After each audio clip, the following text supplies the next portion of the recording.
Hi, this is Doug Fields with another Leaders or Learners tape. This tape is one in a series of tapes that I do for volunteer youth workers to help them in their journey of becoming more healthy and effective leaders. Before we start, I want to thank you for serving God through your love for students. Students need adults in their lives who will take an interest in them, love them, and point them in the direction of God's passionate and unconditional love. While each of you would likely agree with what I just said that students need from adults, many youth workers I know, they laugh at the notion that they're effective. When asked what an effective youth worker looks like, the majority of my volunteers quickly point to someone other than themselves. Even though many are gifted encouragers who easily build up and affirm struggling students, these same youth workers live with an inferiority complex about their own effectiveness in ministry. Well, how about you? When you think of an effective volunteer, what does he or she look like?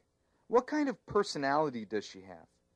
What abilities does he possess? What kind of teacher and communicator is she?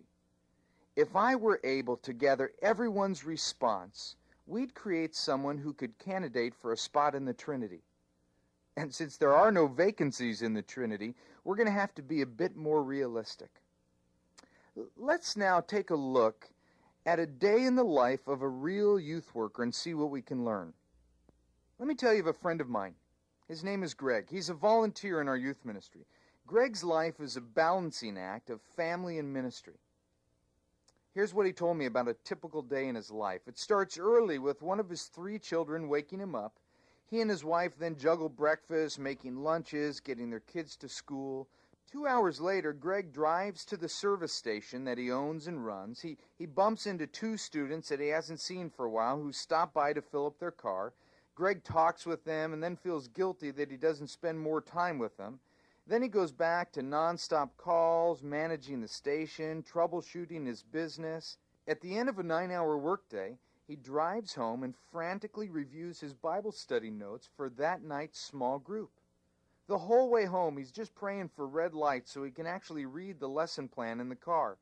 And before his small group arrives, he helps his wife prepare dinner, plays with his children, cares for his ailing mother who's living in his house, answers the phone calls from parents of the students who are going to be in a small group that night, and the parents want to discuss, ensure that tonight's study will address such deep biblical issues as cleaning one's room and finishing chores and things like that.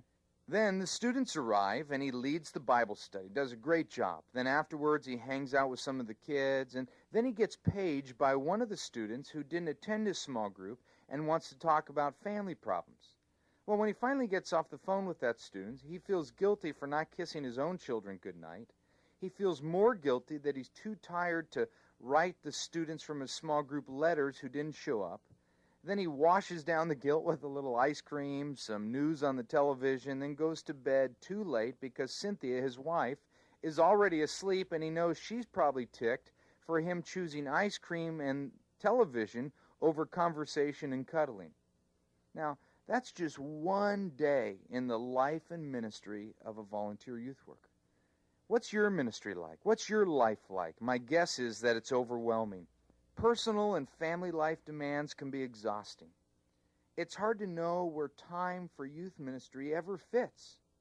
Almost every volunteer I speak with says that they live with this tension because there are just too many students in the youth group or too many needs in their small group to spend significant time with everyone. And all of their students need time, and they don't have much time to give. And what's the result? They feel ineffective in youth ministry. You see, these feelings are real, and they often paralyze us. And instead of making decisions of who to spend time with, we end up spending time with the easy kids, who may not necessarily be the right kids for our limited time. Now, in our few minutes together, I don't want to depress you by giving you another list of things to do. I do want to motivate you and encourage you by highlighting one key characteristic of an effective volunteer.